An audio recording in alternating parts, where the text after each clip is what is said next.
नमस्कार दोस्तों, मैं संजय आपका अपने इस चैनल पर स्वागत करता हूं। तो चलिए आज के करंट अफेयर्स स्टार्ट करते हैं।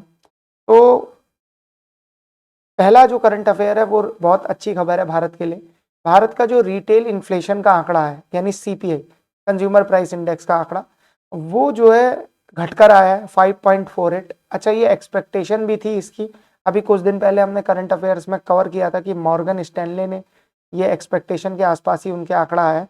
तो ये आंकड़ा 5.48 आया। इससे पहले जो आंकड़ा था वो 6.21 का था, जो 14 मंथ हाई था। तो दिसंबर में ऐसी संभावना थी कि रेट कट होगा, लेकिन वो हो नहीं पाया क्योंकि अब सीपीआई इतना हाई है तो कैसे रेट कट करेंगे। तो ये एक बड़ी प्रॉब्लम थी। इस बार क्या हुआ कि जो वेजिटेबल, फ्रूट्स, सही है, फ्यूल, इन सबके प्राइस जो है वो कम हुए। तो फूड इन्फ्लेशन थोड़ा कम हुआ है, इसकी वजह से इन्फ्लेशन में थोड़ा मॉडरेशन आया। अब ये जो पूरा डेटा है ये एनएसओ द्वारा यानी नेशनल स्टैटिस्टिकल ऑफिस, इनके द्वारा ये निकाला जाता है। आप चार्ट देख रहे होंगे तो आपको एक आंकड़ा दिख रहा होगा, ठीक है, 12-14 महीने का ये आंकड़ा है। तो इसमें आप ये देखो, मैंने सर्किल मारा है यहाँ पे, वो जो 6.21 का आंकड़ा आया था, और ये फूड इन्फ्लेशन की वजह से ही आया, क्योंकि फूड इन्फ्लेशन देखिए काफ़ी नीचे से जो है काफ़ी ऊपर बढ़ गया था। महंगाई जो है खाने की वो ऊपर ही रहती है जनरली, ठीक है। तो ये एक बड़ा इशू है भारत में, तो अब इस पर काफ़ी ध्यान देना पड़ेगा। इस बार इसकी कम होने की संभावना है क्योंकि इसके कई पर्टिकुलर रीज़न है। एक तो भारत में मानसून बहुत अच्छा है क्योंकि सल ला नीना का पूरा मौसम रहा। रबी की क्रॉप भी बहुत अच्छी सोइंग हुई है तो उसमें भी बढ़ के आया है। तो हो सकता है कि आगे जो है फूड इन्फ्लेशन वो कम रहे। तो दिसंबर के बाद जो अगली बाई मंथली मॉनेटरी पॉलिसी है, जो हमारे नए गवर्नर है संजय मल्होत्रा साहब, फरवरी में है। और इस मॉनेटरी पॉलिसी मीटिंग में ये एक्सपेक्टेशन अभी से ही लगाई जा रही है कि एक रेट कट 25 बेसिस पॉइंट का जरूर आएगा। तो देखते हैं आगे क्या होता है। जैसे अगर वो मीटिंग में रेट कट आएगा तो हम तो कवर करेंगे इधर, तो काफ़ी ज़्यादा हाई अप संभावना है। आगे देखते हैं। अच्छा, फर्दर ये भी संभावना है कि जो इन्फ्लेशन है ये और आगे के आने वाले महीनों में ये और कम होता जाएगा क्योंकि फूड इन्फ्लेशन जो है वो धीरे धीरे कम हो। अगली खबर आ रही है कि गवर्नमेंट ने एक मेगा डिफेंस एक्विजिशन डील जो कि 21,000 करोड़ की है उसे अप्रूवल दे दिया है। गवर्नमेंट में कैबिनेट कमिटी ऑन सिक्योरिटी है, तो उन्होंने अप्रूवल दिया है 12 सुखोई एमकेआई को। ठीक है, अब ये भारत के सुखोई थोड़े स्पेशल है। दुनिया में बहुत सारे देश हैं जो Su-30 जहाज चलाते हैं, मतलब जो ऑपरेट करते हैं। एक तो रशिया ही है, दूसरा चाइना है, फिर सोवियत के काफ़ी सारे देश हैं वो ये ऑपरेट कर रहे होते हैं। तो इंडिया वाला थोड़ा स्पेशल है। उसका रीज़न है, एक तो वो इंडिया में बनता है, दूसरा उसमें स्पेसिफिक एनहांसमेंट है। तो सुखोई एमकेआई किसी देश में नहीं, ठीक है। वो एमकेआई मतलब आई फॉर इंडिया, तो उसमें इंडियन स्पेसिफिक एनहांसमेंट है। अब 12 क्यों भाई? क्योंकि 18-16 का स्क्वाड्रन होता है, तो 12 ही क्यों? 12 इसलिए क्योंकि ये जो जहाज से नई स्क्वाड्रन बनाने की कोई बात नहीं हो रही है।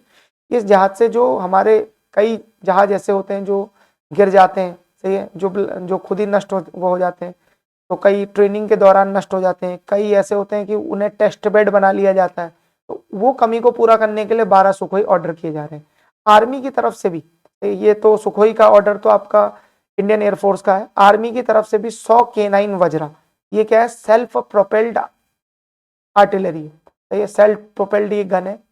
एक आपने बोफोर्स का सुना होगा। बोफोर्स में क्या प्रॉब्लम होती है ना, देखो समझो, अगर फायर किए जाएंगे बोफोर्स से तो होगा क्या? अभी एनिमी पूरा कैलकुलेट कर लेता है हिसाब किताब। जैसे हमास का आपने केस देखा होगा, तो हमास यहाँ से रॉकेट फायर करता है अपने वहां से, तो इसराइल पूरा रिवर्स ट्रेजेक्ट्री कैलकुलेट कर लेता है क्योंकि जहां इंपैक्ट होता है वहां से पूरे, अब तो ऑटोमेटिक सिस्टम है, मतलब सेकंडों में, मिनटों में जो होता है दोबारा उस प्लेस को हिट किया जाता है जहां से रॉकेट एक्सपेक्टेड होता है यहां से आया है। सही है। तो अब क्या होता है, उस जगह से मूवमेंट करना बहुत आसान है, मतलब करना चाहिए, वरना तो आपका इक्विपमेंट ही ब्लास्ट हो जाएगा। अब प्रॉब्लम क्या है बोफोर्स के साथ कि वो उसको मूव नहीं कर सकते आप, क्योंकि उसमें तो पूरा, सही है, एक एडिशनल ट्रक लगता है। पर ये जो है उसमें आप देख रहे हैं कि पूरा एक सिस्टम है, सही है, नीचे वो टैंक जैसा ही स्ट्रक्चर है। तो वो क्या कर सकता है? फायर एंड, सही है, गो, फायर एंड गो। तो इसको आर्मी की भाषा में कहते हैं शूट एंड स्कूट। तो फायर करो और भागो। उसका रीजन ये है कि अगर आप वहीं रहे तो दुश्मन देश का मिसाइल आएगा और आप पे अटैक कर देगा, क्योंकि वो तो प्रोजेक्टाइल के हिसाब से मिसाइल फायर होते हैं। तो ये एक रीजन है। तो ये काफी एडवांटेजियस पोजीशन पे। अच्छा, पहले ये जो K9 वज्रा है ना, ये सब खरीदे गए थे डेजर्ट एरिया के लिए। तो इंडिया और पाकिस्तान का डेजर्टेड एरिया है उधर, सही है। अब क्या हो गया कि ये चाइना के साथ हमारा थोड़ा सा 19-20 का मामला अभी बढ़ गया था, तो ये टैंक लाए गए फिर, सही है, हिमालय वाले रेंज में, लद्दाख वाली रेंज में। तो लद्दाख भी मोटा माटी प्लेटी हुई है, तो वहां पर ये अभी लाए गए, ठीक। तो ये सब चल रहा है आजकल। तो ये K9 वज्रा है और बगल में सुखोई। अच्छा, K9 वज्रा जो है ये साउथ कोरियन आर्टिलरी है। अच्छा, इंडिया में इसको कौन बनाता है? Larsen and Toubro. तो ये काफी अच्छा इन्होंने ये मतलब डिफेंस प्लेटफॉर्म है, इसीलिए इंडियन आर्मी 100 एडिशनल ऑर्डर कर रही है।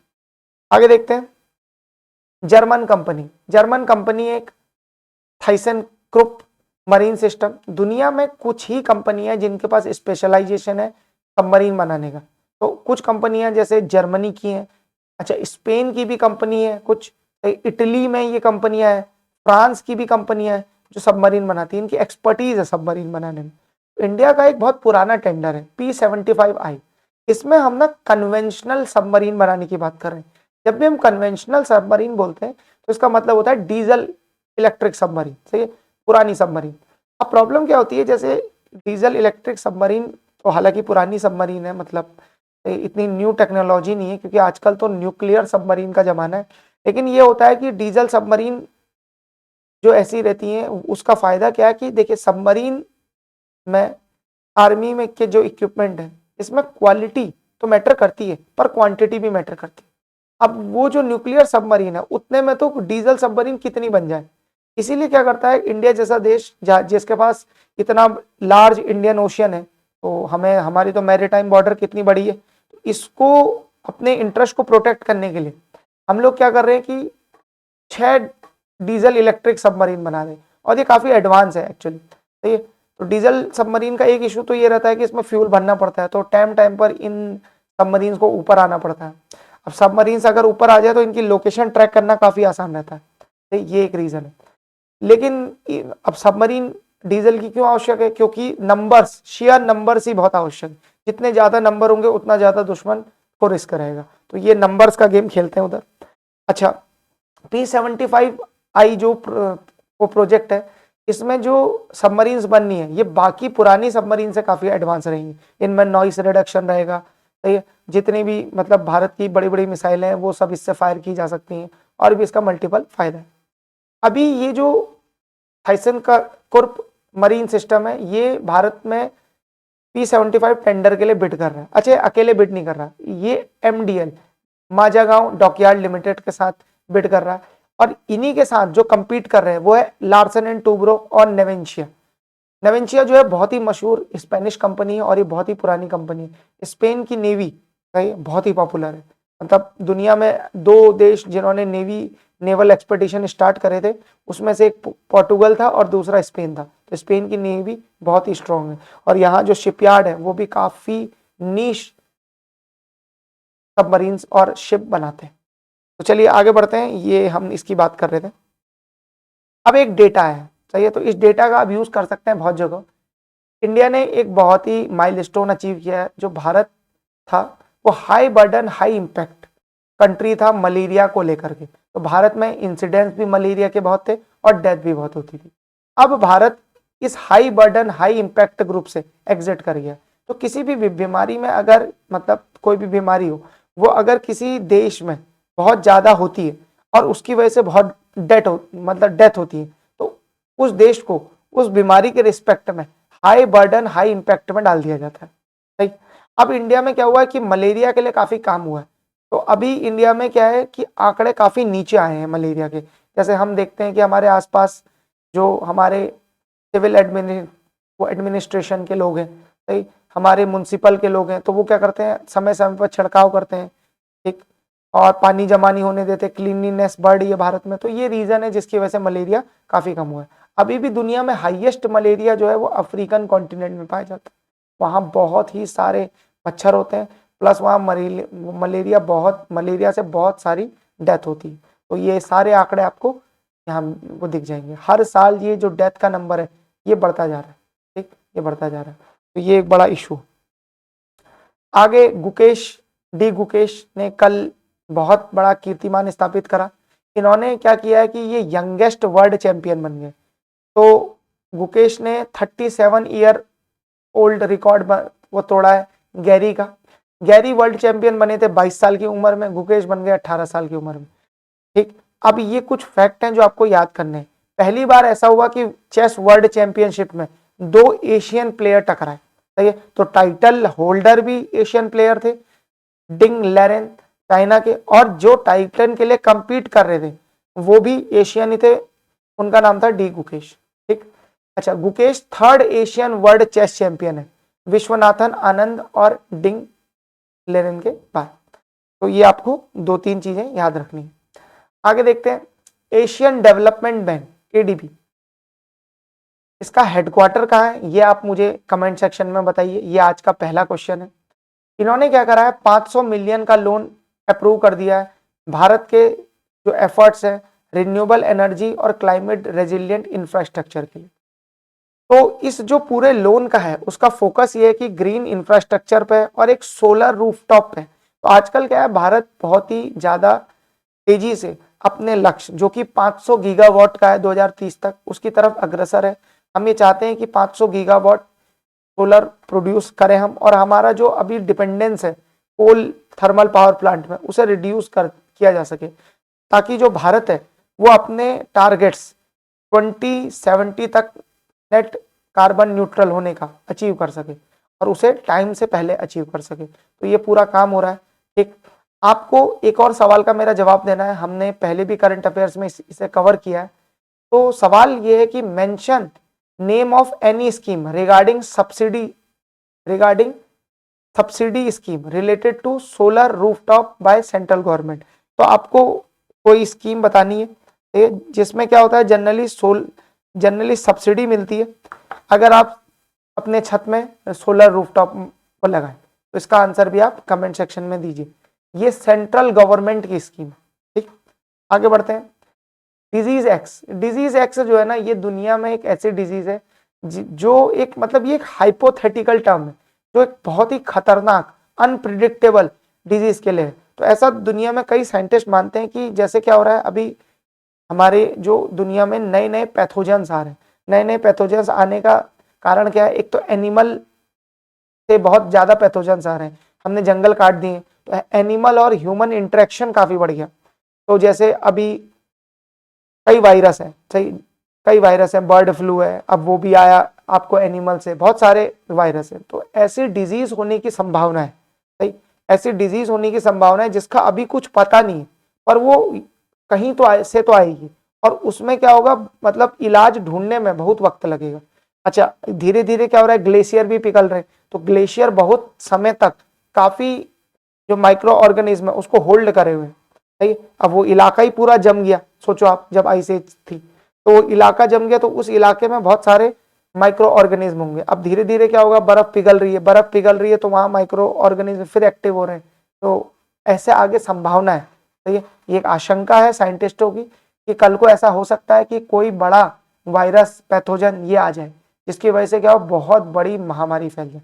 अभी क्या हुआ कि डेमोक्रेटिक रिपब्लिक में ऑफ कॉन्गो में एक बीमारी फैली, अब वो पता ही नहीं है, लोगों को पता ही नहीं लग रहा क्योंकि वो बीमारी का पहले कहीं से लिंक ही नहीं मिल रहा। तो डिजीज एक्स का एक कॉन्सेप्ट है। अब वो कॉन्सेप्ट क्या होता है, हर बार लग जाता है। ठीक, कोविड के बाद तो क्या हो गया कि थोड़ा डर बढ़ गया है लोगों में कि यार क्या पता कोई कहीं से नई बीमारी आ जाए जिसका इलाज ही ना हो। तो काफी लोग जैसे कोविड के टाइम पे इफेक्ट हुए, काफी लोग की डेथ हो गई। तो एक उस समय डिजीज एक्स का एक कॉन्सेप्ट आया है। हालांकि ये कॉन्सेप्ट पुराना भी है, पर डिजीज एक्स का जो कॉन्सेप्ट है वो कोविड के आने के बाद और ज्यादा मजबूत हुआ। ठीक है, क्योंकि एकदम से ऐसी स्थिति आती है तो आदमी का डर बढ़ता है। ये राष्ट्रपति द्रौपदी मुर्मू ने नेपाल के जो आर्मी चीफ है अशोक राज सिगदेल, उनको ऑनररी रैंक दिया है जनरल ऑफ इंडियन आर्मी का, सही। तो ये एक रैंक होता है, सम्मान में दिया जाता है। ऑनररी रैंक मतलब सम्मान में दिए जाने वाला रैंक। भारत और नेपाल के काफी अच्छे रिलेशन है आर्मी लेवल पे भी। हमारी आर्मी में पूरी एक बटालियन है, गुरखा बटालियन, ठीक है, गुरखा रेजिमेंट। वो जो गुरखा रेजिमेंट है वो पूरी की पूरी, सही है। अब गुरखा ट्राइब तो नेपाल की है, तो हम हमारी इंडियन आर्मी में भी कई लोग, मतलब अंग्रेजों के समय से ही, ब्रिटिश इंडिया के समय से ही गुरखा लोग हमारे वहाँ आते हैं। तो हमारी आर्मी और नेपाल की आर्मी का काफी क्लोज रिलेशन है। तो इसी रिलेशन को आगे बढ़ाते हुए हमारी राष्ट्रपति ने जो वहाँ के जनरल हैं, उन्हें ये प्रेस्टिजियस ऑनरी रैंक दिया। आगे बढ़ते हैं। अब क्या है कि संसद टीवी ने एक नया काम स्टार्ट किया है। उन्होंने, अभी तक आप लाइव स्ट्रीमिंग देख सकते थे लोकसभा की, तो जैसे दूरदर्शन है तो डीडी एक पूरा वो संसद टीवी में आप क्या कर सकते हैं, लोकसभा और राज्यसभा की पूरी भी वो प्रोसीडिंग्स आती है। सही, ये हो गया एक। दूसरा क्या है कि ये आपको अभी तक सैटेलाइट टीवी में भी देखने को मिल जाती थी, केबल टीवी में भी इनके चैनल है बाकायदा, लोकसभा और राज्यसभा। अब क्या है, इन्होंने पूरा यूट्यूब में एक चैनल निकाल दिया, तो यूट्यूब में आता है संसद टीवी, उसमें अब ये लाइव आएगा, इंग्लिश और हिंदी 2 भाषाओं में आएगा, और ये दिसंबर 4 से चालू भी हो गया। तो ये अभी एक नया काम हुआ है जो संसद टीवी ने स्टार्ट किया। अच्छा, केबल, सैटेलाइट टीवी और पार्लियामेंट के अंदर तो ये था ही, अब ये यूट्यूब में भी आ गया। टाइम मैगजीन बहुत बड़ी मैगजीन है, ये हर साल पर्सन ऑफ द ईयर घोषित करती है, और उसका जो है ये देखिए ऐसे, जैसे इस बार डोनाल्ड ट्रंप का लगा है, तो उस साल जो पर्सन बहुत बड़ा कीर्तिमान स्थापित करते हैं उनकी फोटो आती है। इस साल का जो ये है, ये डोनाल्ड ट्रंप के नाम का है, ठीक है, क्योंकि इस साल डोनाल्ड ट्रंप मतलब एक बहुत ही बड़ा इलेक्शन जीते। डोनाल्ड ट्रंप ने काफी डिफिकल्टी फेस करी, कोई एक्सपेक्ट ही नहीं कर रहा था। सही, जब डोनाल्ड ट्रंप गए राष्ट्रपति से, उसके बाद जो बाइडन वो जीते, तो कोई एक्सपेक्ट ही नहीं कर रहा था कि डोनाल्ड ट्रंप दोबारा जीत जाएंगे। और डोनाल्ड ट्रंप का ये जो राइज है और उनका जो पॉलिटिकल इन्फ्लुएंस वो जो यूएसए में बढ़ा है, उसकी वजह से टाइम मैगजीन ने इनको सेकंड यानी दूसरी बार ये प्रेस्टिजियस रिकॉग्निशन दिया। तो time magazine person of the year इस साल के हैं डोनाल्ड ट्रंप, और ये बिल्कुल मतलब बढ़िया है, क्योंकि इन्होंने अचीवमेंट ही उनका ऐसा था, इतने इन पे केस लग गए थे, इतना मुश्किल हो गया था इनका राष्ट्रपति बनना, पर उन्होंने सारी मुसीबतों के बाद भी, सारी विषमताओं के बाद भी वो राष्ट्रपति बने। तो ये बहुत ही, और काफी ज्यादा मतलब बहुमत से बने। कमला हैरिस तो दूर दूर तक नहीं थी कहीं। ये एक बड़ा अचीवमेंट है। 10वां वर्ल्ड आयुर्वेद कांग्रेस WAC 2024 और आरोग्य एक्सपो, इसका इनॉग्रेशन हुआ है देहरादून में, उत्तराखंड में, और ये पहली बार हो रहा है कि जो ग्लोबल प्रमोशन ऑफ आयुर्वेदा है ये स्टार्ट हो रहा है। इस पूरे जो कांग्रेस है, पूरी एक्सपो है, इसकी थीम है digital health and Ayurveda perspective. तो आपको थीम याद रखनी है, आपको ये ध्यान रखना है कि ये 12 दिसंबर से 15 दिसंबर तक रहेगा और देहरादून में ये रहेगा। अच्छा, ये पूरा उत्तराखंड गवर्नमेंट और मिनिस्ट्री ऑफ आयुष और आयुर्वेद, इनका पूरा सपोर्ट है इसको, और ये पूरी एक्सपो चल रही। नीचे आपको पार्टनर्स भी दिख जाएंगे, फिकी और भी बहुत सारे पार्टनर्स हैं। आपको थीम याद रखनी है, थीम क्या है, digital health and Ayurveda perspective. ठीक, आगे बढ़ते हैं। इंडिया ने जो है, अभी हमारा एक टारगेट है कि हमें स्पेस स्टेशन भेजना है 2035 तक, 2035 तक। तो भारतीय अंतरिक्ष स्टेशन का टारगेट 2035 तक, और भारत का एक एस्ट्रोनॉट जिसका पहला कदम हमें मून में रखना है, उसका टारगेट है 2040। तो ये 2 पे इंडिया काम कर रहा है। इसकी घोषणा यूनियन मिनिस्टर ऑफ स्टेट यानी science and technology Jitendra Singh ने करी, और इसका पूरा रोड मैप बना है कि हम रोड मैप ऐसा कर रहे हैं। देखिए ये सब क्या होता है, ये सब बहुत ही ज्यादा बड़ी कैपेबिलिटीज है। तो इतनी बड़ी कैपेबिलिटीज, इतने बड़े माइलस्टोन अचीव करने के लिए आपको छोटी छोटी कैपेबिलिटीज डेवलप करनी पड़ती है। तो वो छोटी छोटी कैपेबिलिटीज डेवलप करने के लिए आपको एक पूरा रोड मैप बनाना पड़ता है। वो रोड मैप की ही घोषणा जितेंद्र सिंह ने करी। ठीक, तो 2 चीजें इंपॉर्टेंट है, एक तो इंडियन स्पेस स्टेशन 2035, दूसरा इंडियन एस्ट्रोनॉट ऑन मून, इसका टारगेट कब है, 2040। ध्यान रखिए। 13 यूनियन मिनिस्टर मनोहर लाल खट्टर ने, ये मिनिस्टर ऑफ पावर है, इन्होंने आंध्र प्रदेश के सीएम के साथ मतलब एक स्टेज पर ऊर्जा वीर स्कीम की घोषणा करी है। अब ये स्कीम जो है ये इंप्लीमेंट करेगी EESL यानी एनर्जी एफिशिएंसी सर्विस लिमिटेड। इससे क्या होगा कि ऐसे एनर्जी अप्लायंस का यूज किया जाएगा जो बहुत ही एफिशिएंट है। मतलब भारत में देखिए एक इशू है, तो अगर भारत के 3 बड़े इशुओं की बात करें तो उनमें एक इशू ये है कि इंडिया का जो एनर्जी टू आउटपुट रेशियो है वो बहुत ज्यादा है। मतलब भारत कुछ आउटपुट प्रोड्यूस करने के लिए बहुत ज्यादा ऊर्जा की खपत करता है। धीरे धीरे क्या हो रहा है, अब सरकार इस पे ध्यान दे रही है कि भारत जो है ऊर्जा की खपत कम करें। तो अभी कुछ साल पहले आपने देखा होगा कि इसी कंपनी ने EESL ने बहुत सारे लोगों को 10-10 CFL बांटे थे। सही, वो CFL क्यों? क्योंकि आज भी लोग जो है बल्ब का यूज करते हैं। अब वो बल्ब बहुत ज्यादा एनर्जी लेता है और इतनी लाइट भी नहीं प्रोवाइड करता, जबकि जो आज CFL है, जो आज की LED आपकी रॉड्स आती है, वो काफी कम एनर्जी में बहुत ज्यादा लाइट प्रोड्यूस करती है। फिर 4 स्टार 5 स्टार इनका कॉन्सेप्ट आया, जितने ज्यादा स्टार होंगे उतना ज्यादा एनर्जी एफिशिएंसी होगी। तो सरकार इस पर बहुत सालों से काम कर रही है। अब ये एक नई स्कीम उन्होंने आंध्र प्रदेश में लागू करी है ताकि एनर्जी एफिशिएंसी को और बढ़ाया जा सके और इंडिया का जो एनर्जी टू आउटपुट रेशियो है उसे घटाया जा सके। ठीक, आगे बढ़ते हैं। यूके, यूनाइटेड किंगडम का एक पूरा ब्रॉडकास्टिंग चैनल है, उसका नाम है ब्रिटिश ब्रॉडकास्टिंग कॉर्पोरेशन।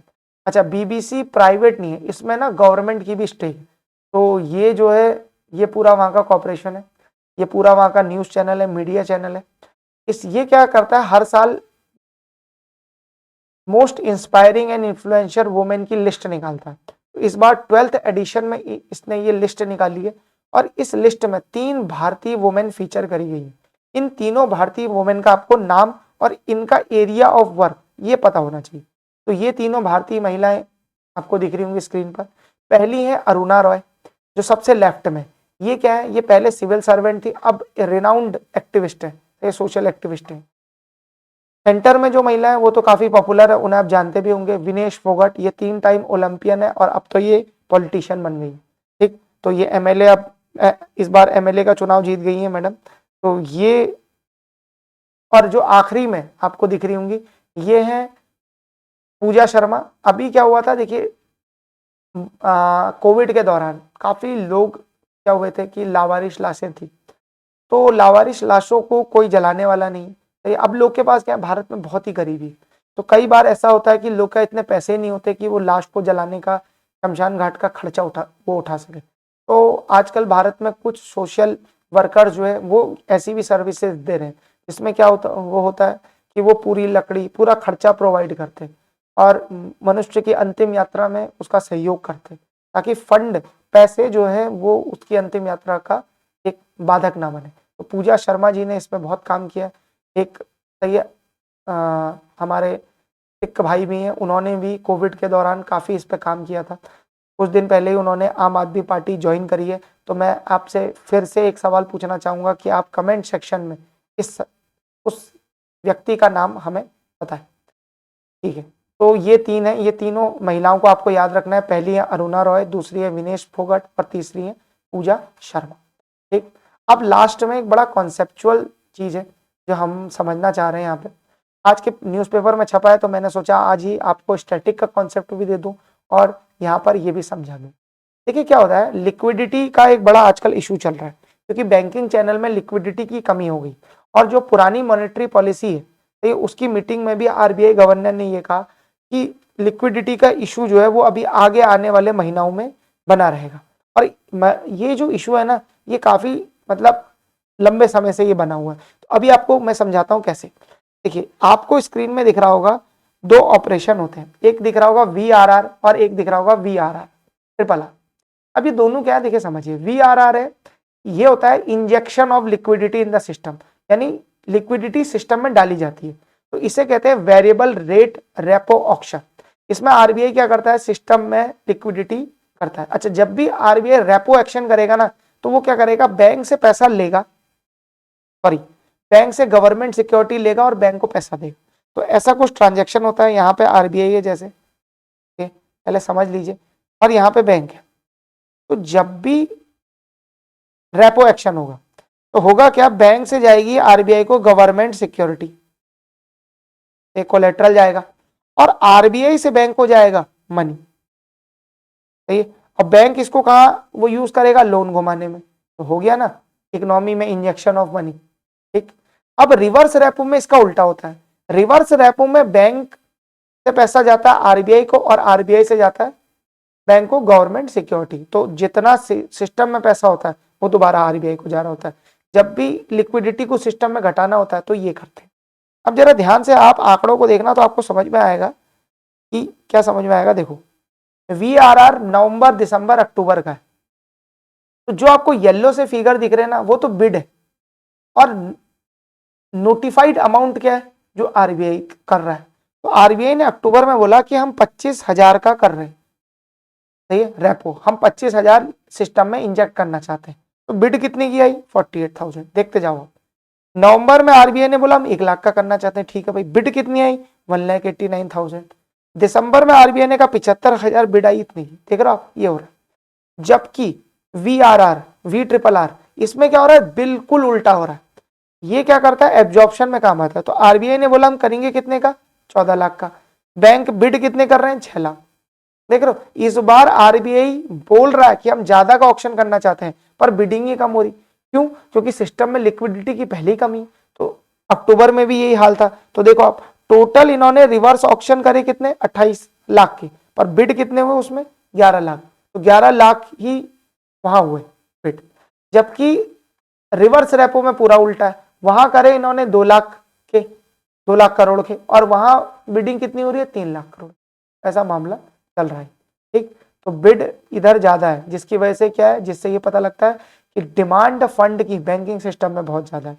और इस तरफ वाले से क्या मतलब पता लगता है, कि इस तरफ वाले से ये पता लगता है कि जो डिमांड मतलब आरबीआई में पार्क नहीं करना चाह रहे हैं लोग फंड, क्योंकि डिमांड ही इतनी है, वही उसको पूरा नहीं कर पा रहे। ऐसे ही VRR का ऑपरेशन ये होता है। VRR और VRR इन दोनों का ऑपरेशन ये होता है। Variable rate reverse repo auction और variable rate repo auction. Repo का यूज क्या है, injection of liquidity. Reverse repo का है एब्जॉर्प्शन ऑफ लिक्विडिटी, सिंपल सी बात। अच्छा, ये इधर कुछ आंकड़े और है कि लिक्विडिटी बैंकिंग सिस्टम में अक्टूबर में इतनी थी, नवंबर में देखिए और घट गई, और दिसंबर में तो ये आप देख ही रहे कितनी घट रही। तो ये बड़ा समय दिक्कत का विषय है। और अभी आरबीआई जो है वो 1 लाख करोड़ की जो लिक्विडिटी है वो दोबारा से सिस्टम में डाल रहा है, 1,16,000 करोड़ की। उसमें क्या होगा, वो कैसे आएगी, जब CRR 0.5 बेसिस से घटेगा। तो 2 ट्रेंचेस में वो घटेगा, 25 बेसिस पॉइंट और 25 बेसिस पॉइंट। आज हमने आपसे 3 सवाल पूछे, तीनों के आंसर आप हमें कमेंट सेक्शन में। Thank you very much for your time, thank you. अच्छा, एक और चीज, ये मैं हर दिन भूल जाता हूँ कि हमारा चैनल आप लाइक शेयर सब्सक्राइब जरूर करें, ठीक। Thank you very much for your time.